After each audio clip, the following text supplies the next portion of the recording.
हजरत इमाम हुसैन अलैहिस्सलाम नवासाए रसूल थे। उनको इतना अफजल क्यों कहा जाता है? ऐसी क्या यूनिकनेस थी उनमें, ऐसी क्या खूबी थी कि आज भी हम लोग उनको याद करते हैं और उनके बारे में बात करते हैं। एक छोटी सी घटना को मैं बताना चाहूंगा। बुजुर्ग लोग मुझे करेक्ट करेंगे अगर हमसे कुछ गलती हुई।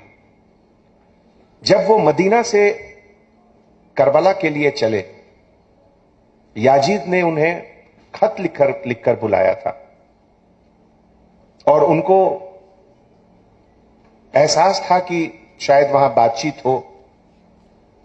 लेकिन जब वहां पहुंचे तो वहां का नजारा कुछ अलग था। उनको लगा कि ये बातचीत के लिए नहीं बुलाया गया है, किसी दूसरे मकसद के लिए बुलाया गया है। उन्होंने अपने पूरे फॉलोअर 72 फॉलोअर्स को कहा कि याजीद मुझे मारना चाहता है, आप लोग अपने घर वापस चले जाओ। कुछ देर वेट करने के बाद जब उन्होंने देखा कि वो 72 मेंबर्स में से एक भी वापस नहीं गए, तो उनको लगा कि शायद जिसे कहते हैं बुजुर्गों की हया या शर्म, इसके कारण ये लोग वापस नहीं जा रहे हैं। तो उन्होंने अब्बास को कहा कि अब्बास चिराग बुझा दो, अंधेरे में शायद कुछ लोग वापस चले जाएं। अब्बास ने चिराग बुझा दिया।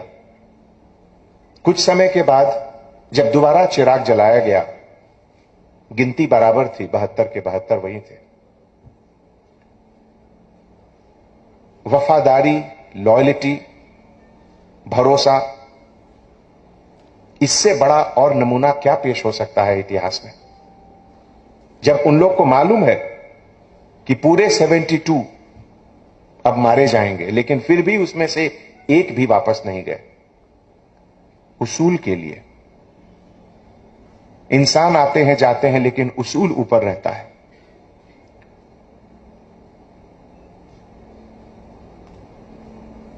याजीद ने कहा कि हमसे आकर बैत कर लो, उसके बाद लड़ाई नहीं होगी। लेकिन जैसा कि आप जानते हैं कि उसूल के लिए कहां तक इंसान जा सकता है, रहती दुनिया तक को एक नमूना पेश करना था। और इसीलिए पूरे लोगों ने एक एक करके मरना कबूल किया,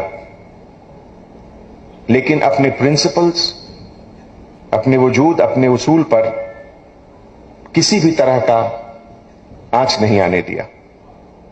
छोटे से छोटे बच्चे, 6 महीने का बच्चा अली असगर, उसको तीर से याजीद के सिपाहियों ने मारा। दरिया पर पहरे लगा दिए गए जिसमें पानी नहीं आ रहा, उसके बाद भी लोग वहां से हिले नहीं। खुद इमाम हुसैन जब सजदे में थे, उस समय तलवार से उनका सर काटा गया। इससे ज्यादा और क्या हो सकता है? लेकिन फिर भी जिसे कहते हैं ट्रुथ, सत्य, जो सही है, उसके सामने थोड़ी सी भी डगमगाहट कहीं नहीं हुई।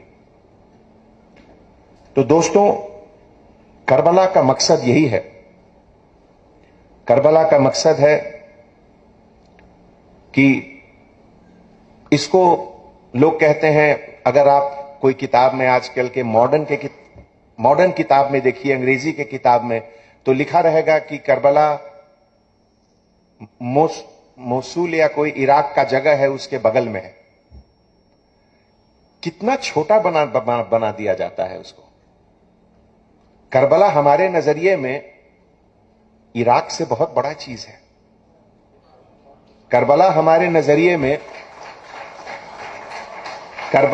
नजरिए में सच पूछिए तो यह सिया सुन्नी से भी ऊपर का चीज है। करबला हमारे नजरिए में अगर सच पूछिए तो इस्लाम से भी ऊपर का चीज है। करबला पूरी दुनिया को यह सीख देता है कि अगर आप सही सच्चे रास्ते पर हो तो चाहे कुछ भी हो जाए, आपका कदम वापस नहीं आना चाहिए। यह इंसानियत के लिए इससे बड़ी चीज सीख और क्या हो सकती है। दोस्तों, लोग पूछते हैं, आजकल बहुत जगह छोटी छोटी सवालात जवाब दिए जाते हैं, हर चीज का रेडीमेड आंसर। जैसे पहले लोग लंबे लंबे लेटर लिखते थे, अब हर चीज हो गया है 2 लाइन का एसएमएस, 1 लाइन का एसएमएस। उससे हर चीज सामने सही नहीं आती है। अगर कोई पूछेगा कि करबला में किसकी जीत हुई, क्या जवाब देंगे? इमाम हुसैन की जीत हुई या याजिद की जीत हुई? हर साल पूरी दुनिया में इसका चर्चा होता है कि अगर वहां किसी चीज की जीत हुई तो वह इंसानियत की जीत हुई। करबला में इंसान के उन उसूलों की जीत हुई जिस पर खड़ा होकर आज दुनिया आगे बढ़ रहा है और इसी पर आगे कयामत तक चलता रहेगा, उसकी जीत हुई। करबला में हमें यह सिखलाता है कि अपने ऊपर कितनी भी तकलीफ क्यों ना हो, लेकिन उससे ऊपर हमारा सिद्धांत है, हमारा प्रिंसिपल है, उसकी जीत हुई करबला में। करबला